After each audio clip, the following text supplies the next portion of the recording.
Shannon Powell here. He's one of those musicians from New Orleans that really defines the New Orleans sound. He was telling me some stories about when he first met James Black, which is really interesting. I hope we get a little bit into that because we talk about James Black here a lot, and also his experiences with Danny Barker. But he played last night at the Sandbar. It was a wonderful experience, and you know, he's the king of Treme. What can I say? Thank you. Danny, oh yeah, Danny Barker. Thank you, Steve. Sure. Good morning once again, everybody. Sorry for being a little late. I think I was here, Steve, what, 2 years ago, maybe? Yeah, something like that. 2 years ago. Well, anybody was here? Oh, I think so. Good. Everybody's gone. Good, I could tell my story. Ed's gonna be gone first. Yeah.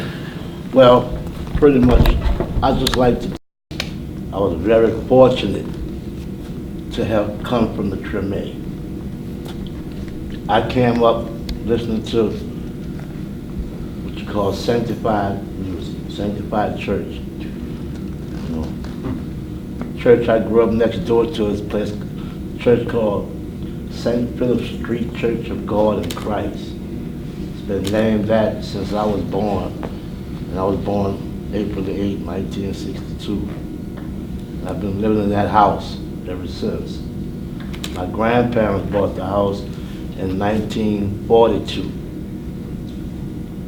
for $18,000. Now it's worth $600,000. Just the area, that location. I've been asked to sell it to people want to buy my house so many times. I'm not interested in selling it. That's my house for life. That's where I was born and raised. I'm proud of that house and that neighborhood. So, to go on, I start by letting them know how I became involved in music. Music became part of me. That's what happened to Treme as a kid. Such a rich, rich thing that you cannot pay for. And if I had an opportunity to do it again, I would love to do it again. I just would change some things that I didn't do correctly, you know. But we'll get into that later. But I'm just saying, some of the things that happened to me that I was exposed to in that neighborhood at an early age in my life, some of the best that New Orleans had to offer at that time, because I consider myself as catching the tail end of real New Orleans. When I came around as a kid, a lot of the great musicians were either left New Orleans or had passed on. But the ones that I did get an opportunity to be around and hear were some of the greatest in the world. And as I said, I was so blessed because every morning, growing up in the Treme, I would always hear music. Whether it was a brass band playing at a jazz funeral, or some musician shading practicing somewhere. See, I always heard a horn or a drum or some gospel singing every day. Next door to the church, I would go in there because I was very, very curious. First of all, as a kid, I was very curious of what was going on in there because I used to peep in the door, see? I used to peep in the door. They had a big window and it had a fan in the window, so I used to look in the window and I see everybody in there standing up, clapping, and, you know, real joyous kind of event. You know, people having fun and they're playing these nice hymns with rhythms. You know, unbelievable rhythm that they have not went to, they didn't go to school to learn. They didn't go to school to learn. And I eventually connected a lot of that to what I was hearing as I grew older with the Mardi Gras Indians, the bebop music, you know, the funk music. A lot of all that came right out that church. See, it's about music with a feeling. I have students, excuse me, email me every day thanking me for explaining to them about music with a feeling. That's how all my life, I was fortunate to be around people that played with a feeling, grown people, way older than me, old enough to be my dad. Steve knew I used to hang around a lot of great musicians, and I was learning. Some of them were nice to me and some of them weren't. You know how that is when you're a kid, beat a kid. Get out of here. No, you can't hit my drums. You know, because that's the kind of kid I was. I kept a pair of sticks in my hand. I would always go around. I don't care where I was. I don't even know the drummer, but I always would take a whack on his drum. Wow. You know this little boy? That's the drummer saying, hey, what kid is this? You know, hitting on my drums. Who are you? You know what I'm saying? But that's the type of kid I was, and I was always around anything that was going on in the city, because I was adventurous like that. I leave home. When I come home the night, I catch a whipping. You know, you catch a whipping. Because I've been gone all day. They've been looking for me. Catch a whipping and point at me and say, you punished now. That didn't mean nothing to me, punished. See, I came up right in the heart of the Treme, 2 blocks from Rampart Street. So I was on one side of Rampart Street and I was on the other side of Rampart Street in the French Quarter. I tell people, no, that's my French Quarter. They just don't know it. That's my French Quarter. See, people don't know because I grew up on both sides. That's how I would be able to meet other people. I went to school at St. Louis Cathedral for 13 years. I was an altar boy for 13 years. You know what I'm saying? But on Sundays, after I served Mass at the St. Louis Cathedral, I was in the Baptist church all day. All day. Because my aunt would bring me to her church, and they have musicals and things like that. And I got fascinated over that, the big choir, see?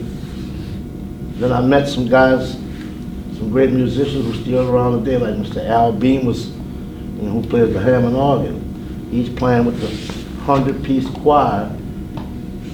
My good friend who passed away, John Wright, he's playing the drums. But he's playing the drums like concert style with the choir, you know? He got the mallets, the brushes. Yeah, he decorated. You know what I'm saying? And so that kind of stuff, all of that stuff, growing up, listening to the gospel, the New Orleans second line, the funk, all of that stuff is all coming out of this church. See? 2-way, pocket way, 8 pocket way, all that's the same rhythm. Tank-a-lang, all that's the same rhythm. I'm sure it to you right now.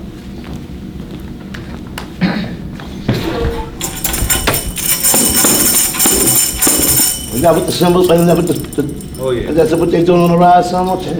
Clown. Right? Yeah, yeah. 2-way pocket. See, that's all that come up, these rhythms, habanero rhythms. You know? Yeah. Uncle Charlie said, Spanish melodies, African rhythms. You know, habanero. Samba, rumba, beguine, all of that's family. All this stuff is related. Second line is no different. It's just the way we interpret the folk, you know. Everybody got their thing. But we do. You understand what I'm saying? But it's all the same, it's all related. And when I came up, everything that I heard and learned was right in the Treme. There was guys playing congas, you know. I mean, unbelievable. With the ensemble, with Mr. Ellis and Mr. James Black, and them there guys, you know, playing congas. These guys come right out the neighborhood, you know. But it's about a feeling. You have to surround yourself around a feeling. And the only way to do that is to have information. See, I was surrounded by information. then I was watching some of the best in the world, you know, on all levels. James Black, China Bajatovic. You know, I got to see them cats when I was young, when they was in their prime. You know what I'm saying? Sometimes I didn't want to play drums. I'm serious. I would never be able to play like that. I used to stand up there myself and say, man, I'm never gonna be able to play like that. You know? I'm playing James Black songs today because I think he went to heaven and looked down on me. Because I didn't think I could ever play that stuff. You know what I'm saying? Yeah. But it's about being around a feeling. And after you go to school, like, you know, I tell them all over the world, you know, like we played the other night, you and I can tell you can play. I know you can play, I can feel it. But now, you got to look for that other thing now. Because there's something up there. You know what I'm saying? It's about a feeling. You know what I'm saying? Like Niels Henning, he played a lot of technique. But when he took a solo, you could hear melody, you could hear technique. And that's what I be listening for. I be listening for melody. Because I'm not a technical guy, I'm a drummer. I don't know about technique. But I know about a feeling. You know what I'm saying? Yeah. And the only way to seek a feeling is to be around it. Listen to records is cool. But if you know somebody that's really putting down some bass or whatever instrument you play, you need to be around him. See? That's what I used to do. I used to go places where cats was playing and they wonder how I get into places. I said, man, what are you doing in there? How did you get in here? Don't worry about that. Don't worry about that. They be like, serious, man, how you got back here? I said, man, don't worry about that. I come to see you. You understand? Right. And then they would make it possible that I didn't get put out or whatever. He's with us. You know, especially Hurling. I used to go on all the Hurling's gigs when I was young. I mean, he was playing different gigs because he inspired me. Yeah. See? He made me want to play more drums than I was playing. See? That's what you got to understand. You got to be inspired. Right. Constantly. You can't get stale with that. Right. You know what I'm saying? Yeah, yeah. Because it's a real thing. You know, whenever James Black was playing, I was there. You know? Right. I'm talking about when I was young, playing Louis Charles, Mr. Ellis, Ralph Johnson, John Brunius, Richard Payne, and they were playing nice, playing arrangements. But everybody I mentioned to you in that band, all those people had a feeling. And they played together so beautifully. You get some of the records, you can hear what I'm talking about. You know? And second line music, people say so many things, oh, second line, second line. A lot of musicians from out of town, some of them don't understand that term. And they be like, well, man, can you show me that? Of course I can show it to you. It's nothing but some more music. You know, but they think it's something different. It's not different. It's just another way of playing. You go to Cuba, you're gonna hear another thing. You go to Brazil, you know what I'm saying? It's just another way of playing. That it's about a groove. You know what I'm saying? I come up playing it all my life. Never had any idea, like I told the guys the other day, I never had any idea to ever want to play nothing but Baby Don style when I was coming up as a youngster. Because I got hooked on that feeling. Sid Catley, Chick Webb, you know what I'm saying? That's the kind of stuff I grew up listening to, Four on the Floor. You know, Four on the Floor. You know what I'm saying? And the band driving. Bum, bum, bum, bum. Bum, bum, bum, bum. Bum, bum, bum, bum, bum. Bum, bum, people, bing. Bang, bing, bing, bing. Bum, bum, people, bang. Bing, you know, that kind of stuff. And the bass player and play like Lionel Hampton had the hi-hat, nice and soft. Huh? Yeah. That's a feeling. Till it get loud. You know what I'm saying? So that's basically what I be like, and people understand about New Orleans music. and Steve, Ed, both. They've been in the circle, among the best cats in New Orleans. They know what I'm talking about. You know what I'm saying? I wish I could afford to have them with me every night. Them two right there. They're great. Give them a hand. They're giants. And Brian. Excuse me, Brian. I didn't see you there. Of course. No, I'm serious. These people, you know, they're not here for nothing. Right. You know what I'm saying? And I've been knowing Brian too, since I was real young. You know? It's a wonderful thing, man. I've been blessed, you know, on all levels, gospel, jazz, blues. I used to play with the great David Lasty, who was the uncle of Earl and Riley. And this man played with so much feeling and soul, and it rubbed off on me. A lot of what he was doing, you know, it was passed down to me because I was hanging with him like a son. You remember that, Steve? You know, he was a good friend of mine. A wonderful musician. And the other uncle, he was great. Melvin Lasty. You know, he taught Hurley everything he knew. I've been around a lot of great people. I met the great Ray Charles, had an opportunity to sit down and talk like we talking right now. You know, and I told him, I said, Mr. Charles, I said, one thing about when I listen to you, I said, man, you look like you be in your living room, you be comfortable and enjoy yourself. You know, he said to me, he said, shit, I better. Shit, I better. Yeah. You know, like when he move his feet and he's playing, he's really getting into it. You know what I'm saying? And that's the thing about playing music. I explain to so many musicians around the world, if you're playing next to a guy and you're in a section and y'all playing and y'all studying the same thing, at some point, one of y'all gonna have to do something different than the other one. You know what I'm saying? It's like you can't study the same thing and play the same way. And a lot of students do that. Everywhere I go, I've been like, wait, hold on. I even stopped. I said, what? You playing the same notes he's playing, what's happening? Let's mix it up a little bit. You play something, you know? And also because they don't understand about listening to how to call and respond and things like that. You know, so they ain't been around that, like in the streets. These kids in the streets in New Orleans, you play one note, they're all on top of it. You know, natural. You know, from being around, you know, Jim Robinson, Paul Barberan, you know. I've sat next to those people and watched those people play. Cy Frazier, you know, Sammy Penn, Joe Watkins, Earl Palmer, you know, the list goes on. And that right there is a lesson.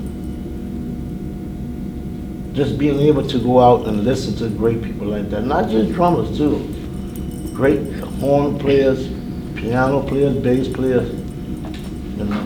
I caught the very tail end of some real great stuff in New Orleans, and I'm very fortunate and blessed, you know what I'm saying? And Mr. Barker came into my life, wow, I was very young. He came back from New York, him and his wife moved to New York, a street called Sear Street, right down in the St. Bernard area.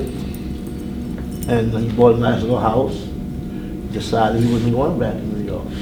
I happened to meet him through Trombone Shorty's father, James Andrews Sr. He brought Mr. Barker around my neighborhood. There was a little club on the corner, we used to call it the Three Brothers Lounge. It's a ballroom, local ballroom. And every Sunday, they would have a band, and the band was named the AFBs.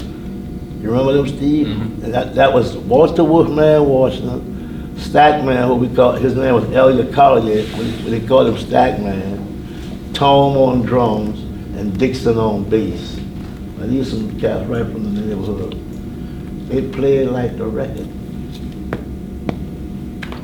Nobody ain't been to school for nothing. But they play songs just like you hear it on the record. Tight. Walter singing and playing, Tom playing the drum, in the pocket, nothing fancy. Just snap, crackle, and pop. Grooving, and Dixon playing with his thumb.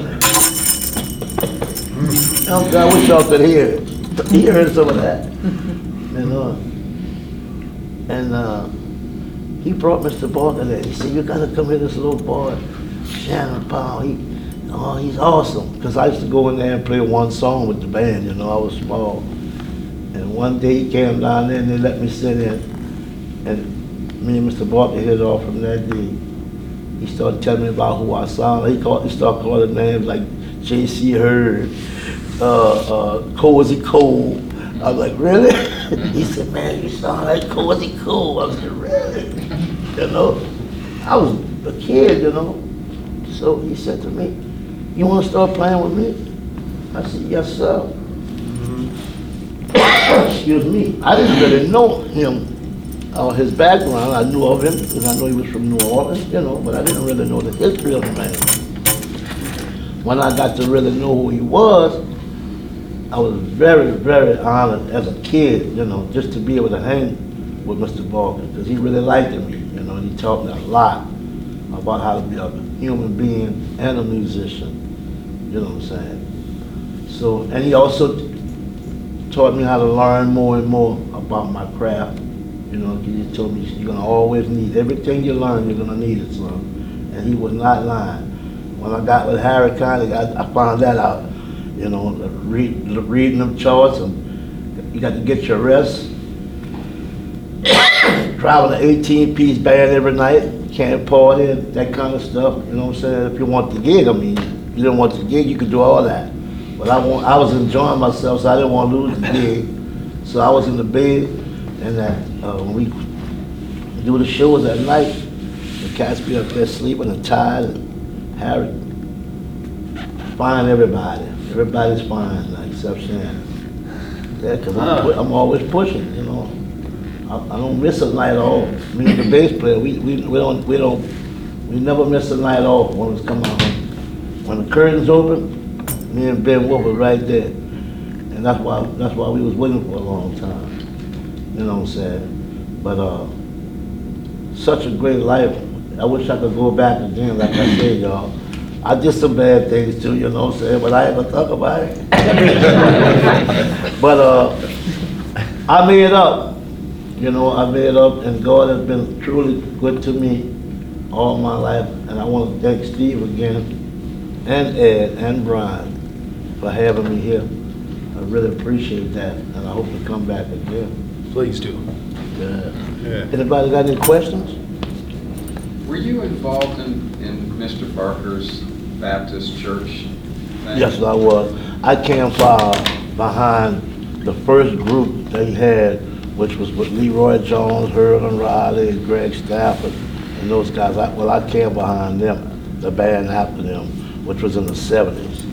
And so, I mean, that thing has such a historical, like, so many cats went through that, and I was doing some research, and it looks to me like it only lasted for a couple years. Is that true, that it actually wasn't around that long, that situation? It was around longer than 2 years. Okay. Yeah, it was around longer than 2 years.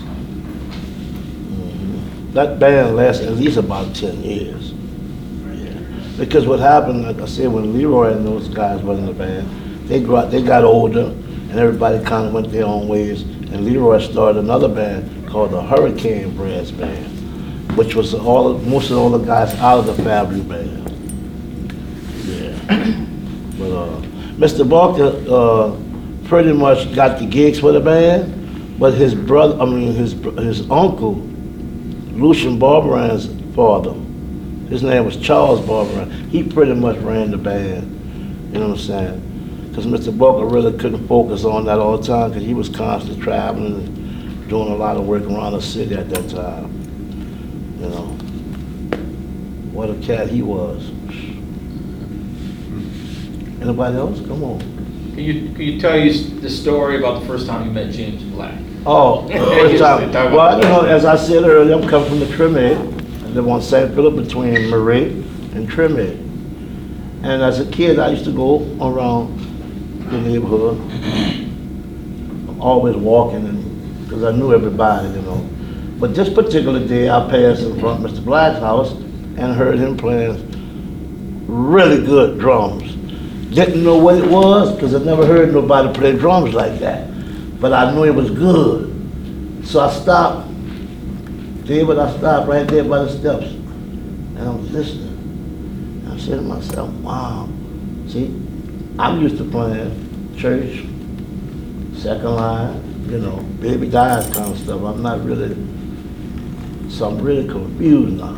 As a kid, I'm like, what in the world he playing?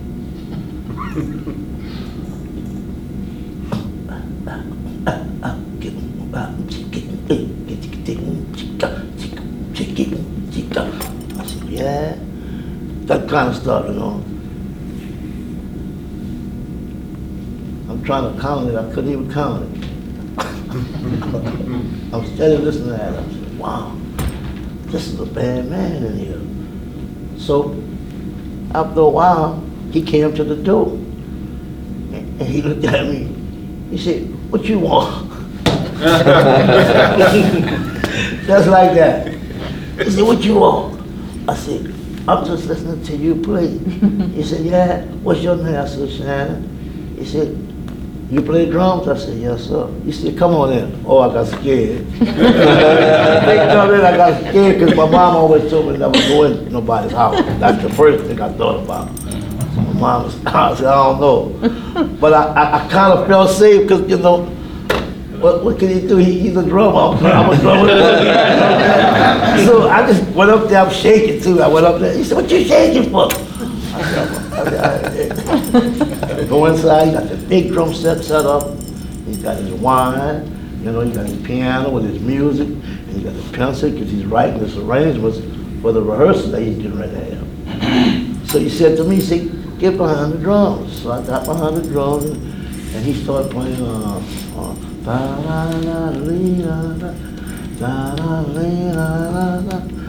I did a boom, cha, cha, boom, cha, cha, boom.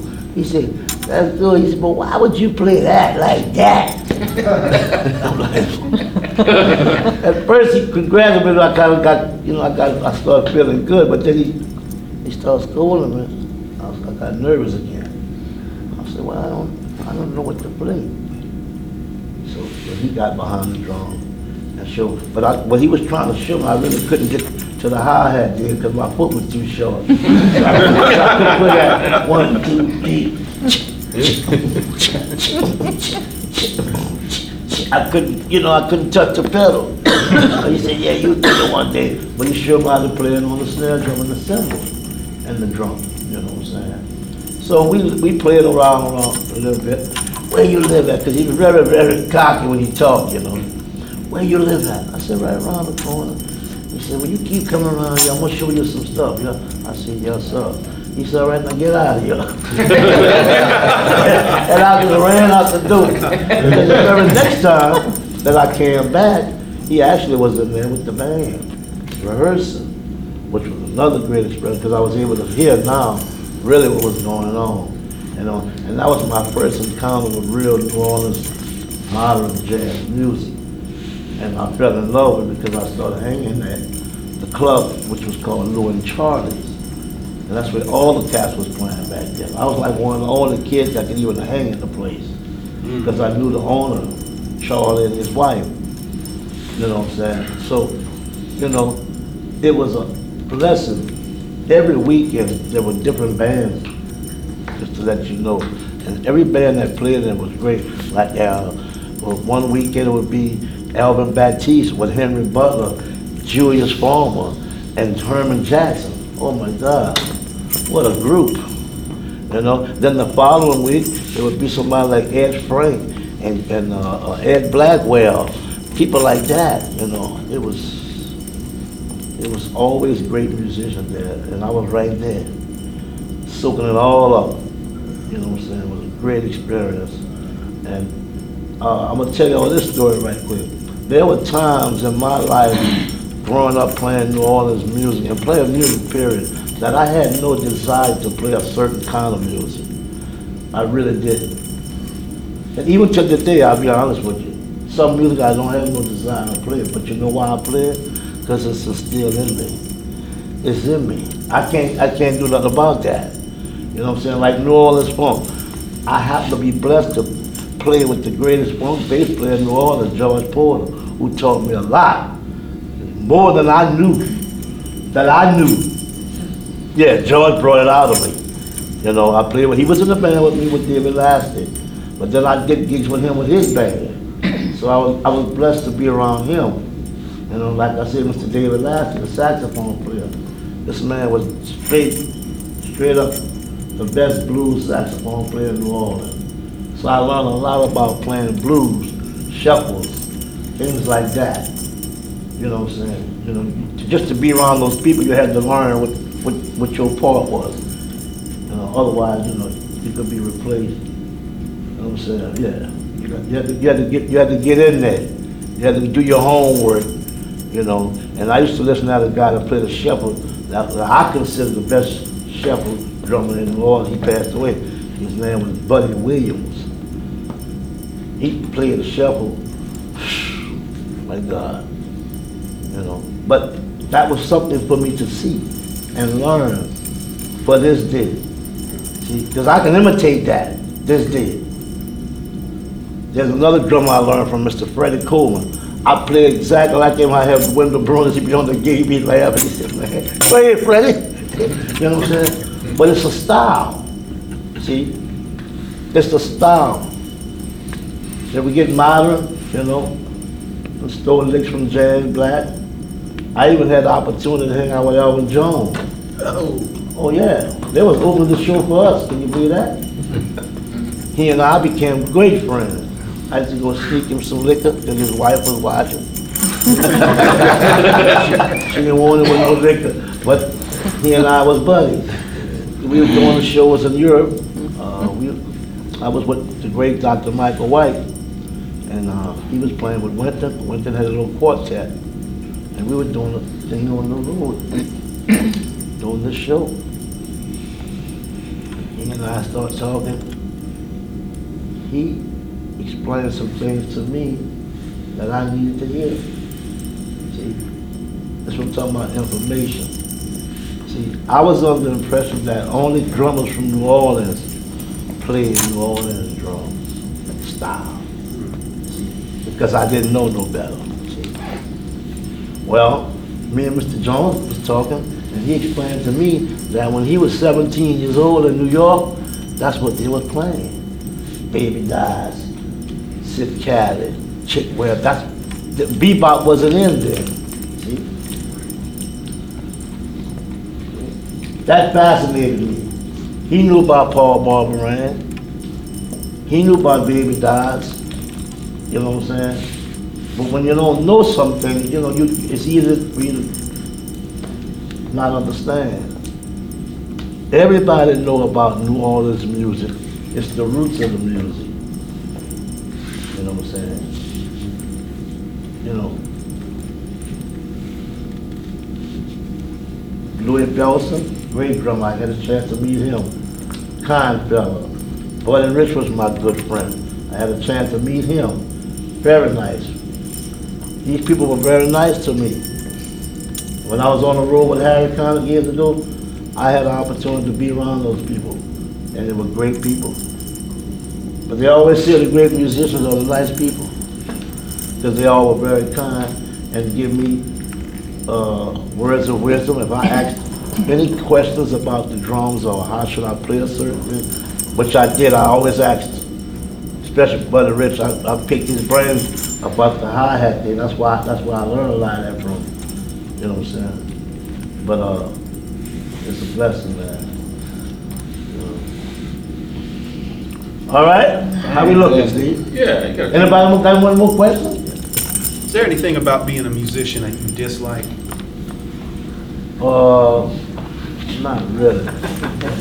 Not really. You know, I'll tell you what, to answer that, what I dislike is to go back to the point I was trying to make about musicians not trying to play music with a feeling, as opposed to playing what you rehearse. Because see, a lot of the music I play, I never rehearsed a lick. You know, like most of the stuff I play, I've never rehearsed it. I've never sat down and nursed that particular lick. Yeah, it's just something I feel. You know what I'm saying? Yeah. You know, on any style of music.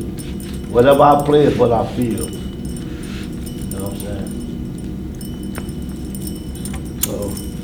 Your big band charts, you just used them as a Oh, yeah. brief Oh, yeah. counter. Oh, yeah. You got it. Well, see, the thing about the charts, when I was learning how to read with the charts, once I learned the chart, I put the chart on the side after that. Because most of the stuff with Harry, I was doing all the drum parts anyway. Yeah. You know, when they did the music, I created all the licks and the parts, and I didn't get paid for it, but I created all those licks, but it was a great experience. Yes, it was. You know. Can you show us how you play that? Yeah, well, I was getting ready to tell you, as I was speaking about the Sanctified Church, they had women that were playing the tambourine in the church when I was going to church there. Not men. Still do. David tell them, you heard he said, still do. And these women played the tambourine with rhythm and feeling, man. Unbelievable. You know. Straight from God. Straight from God. They don't know nothing about no theory. No rumba, no samba.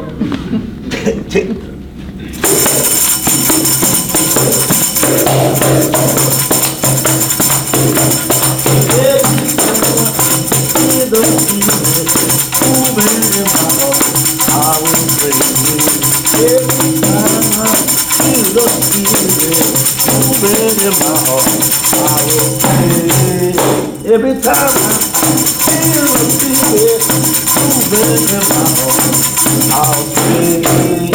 Every time I feel the spirit moving in my heart, I didn't pick it up now. Every time I feel the spirit moving in my heart, I'll sing.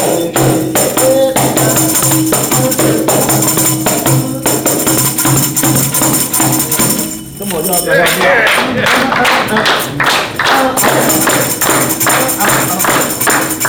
help me out, dude. Come on, help me out, dude.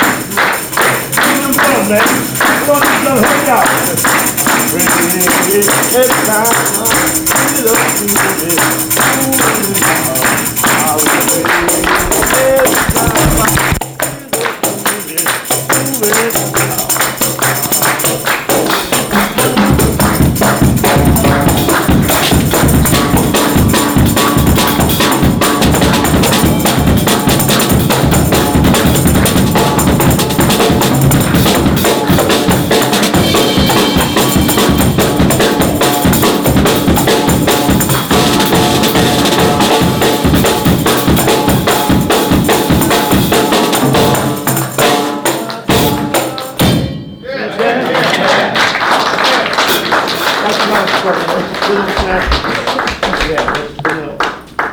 You know what I'm talking about?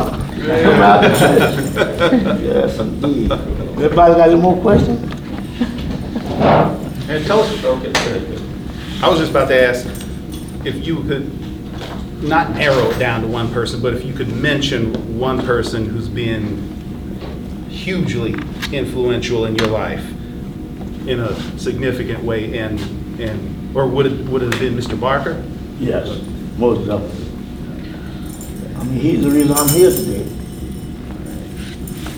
I used to do gigs with him when I was about 11 years old.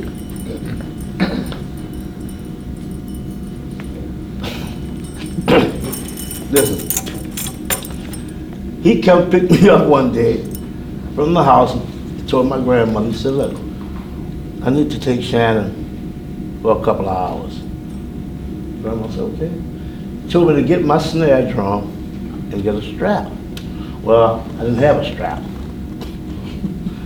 That's my first lesson, he said to me. What do you mean you don't have a strap? He said, you're a musician, you're a drummer, you gotta have a strap. And I know he wasn't lying because I saw other drummers with straps.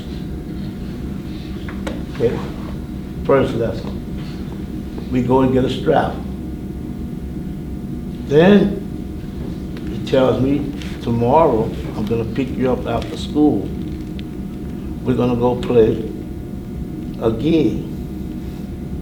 So I looked at Mr. Barker, could not believe this, you know, because he's been building up this confidence in me since he met me, you know, because he's been coming back and forward, looking at me sitting with the band, you know. He's building this confidence into me every day. So he finally decided he's gonna hire me to be his drummer in his band. I'm 11 years old. Mr. Barker had a problem in New Orleans when he came home with certain musicians.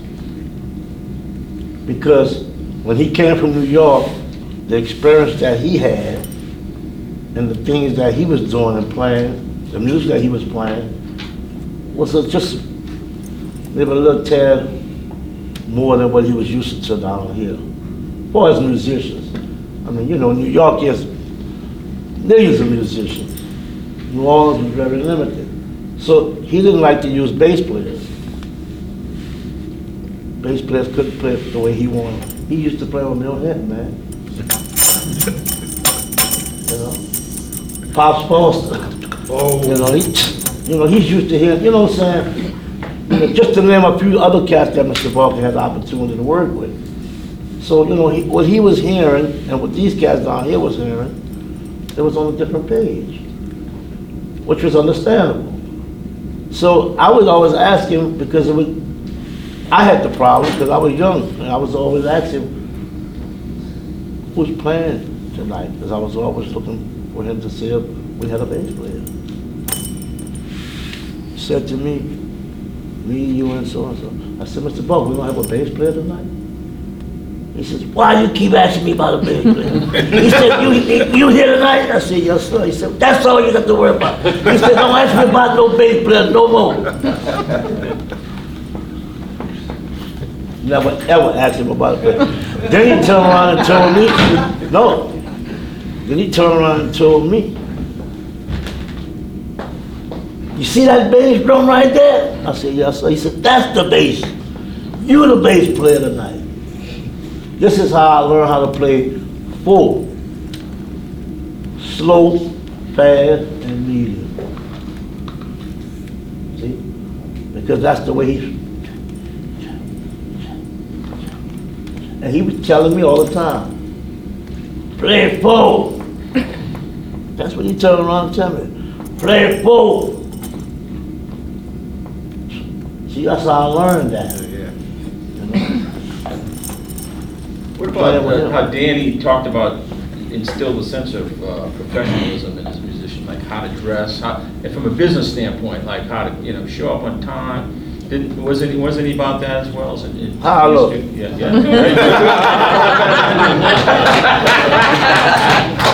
It's the truth. I'm glad you brought that up. Because I wanted to mention that. Yeah. He taught me that. Jason, you remember that bag he had with those hats in it, Mr. Barker? Yeah. Mm-hmm. When I was a kid, he used to come on a gig with a bag, and he had hats in them, different kinds of hats. So he tell me, get your hat out that bag. Like, what? I go open the bag up, all kinds of little circus hats, everything. I said, oh, I ain't gonna fool with that. Man, I go sit back on the drums, turn around, look at me, and say, wear your hat. I said, I don't want to wear that, Mr. Boy. He said, I said, put that hat on, or you're not gonna work with me. Oh my God. I go in there and get a hat, put it on my head. Oh man. I almost got tears coming out of my eyes. And he's playing, he's looking at me. See, the idea, I'm making a joke out of it, but the idea was to teach me about a appearance, a certain, because he, like I said, he been in New York, he been on them shows, he done seen some other things, see? You understand? In his mind, this is the way he want his band to look. Could not be on his bandstand without a suit. You know, he didn't allow that. You know what I'm saying? Going to the table. Things like that. You know, you go on a gig, you're not supposed to come on a gig hungry. Why you hungry? When the break comes, you run to the table.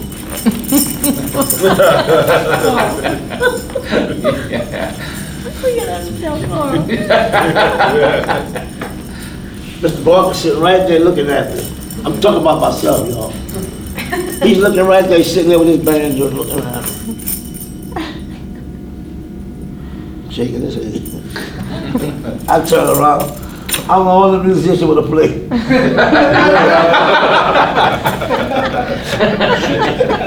Still haven't noticed it though. I mean, you know. So when I come back, first thing he said to me, he said, come here. He said, did you pay for that? I said, pay for what? He said, that food you ate. I said, no, sir. He said, well, why did you eat it? He said, those people didn't put that there for you. You here to get paid. See? Protocol. Very important. See, but I didn't know. But he pulled my coat to that years ago. I'm teaching cats that today on my gig. And they look at me like I'm crazy. You living in the yesterday. Really? I don't call him no more. Right. That's how that goes. It's all about being professional because that goes along with the music. If the music good, you're professional, you look good. It's all part of it, you know. Today it's a different thing.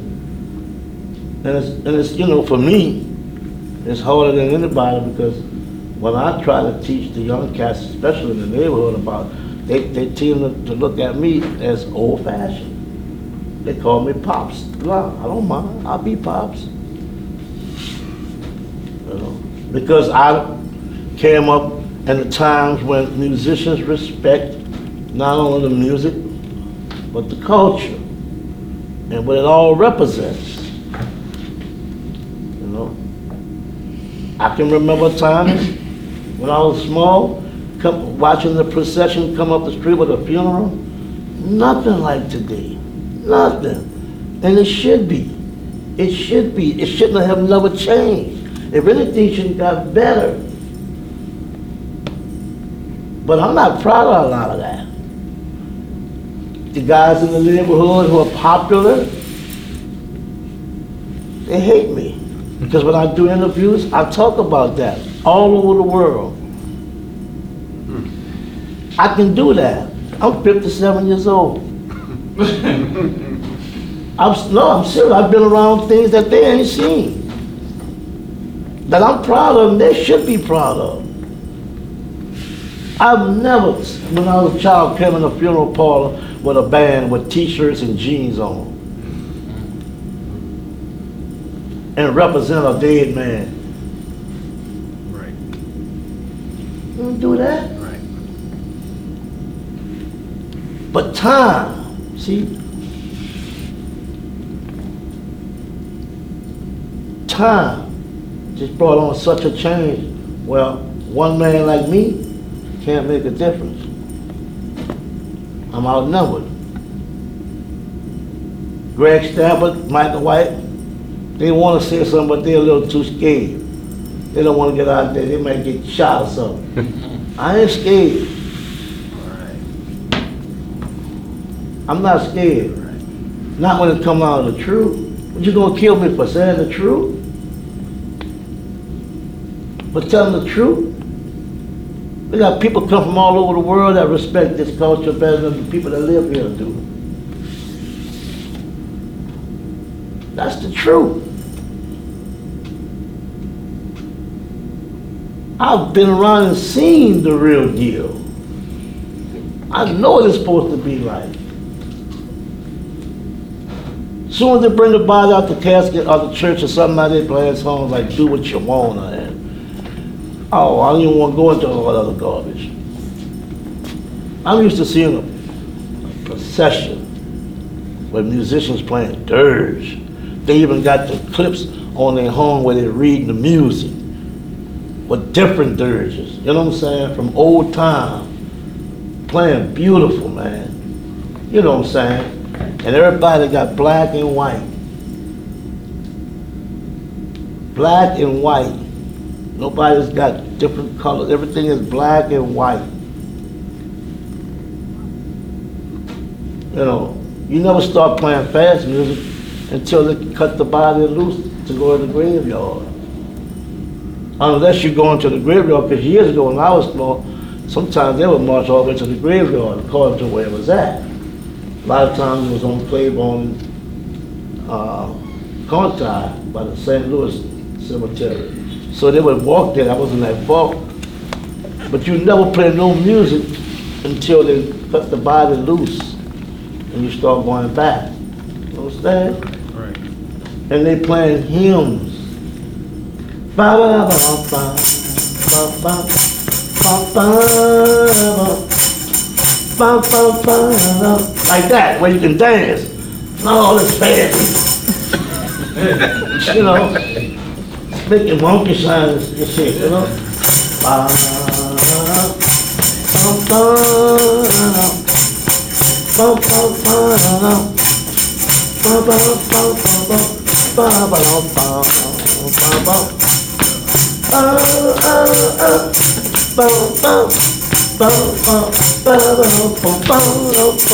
oh, did he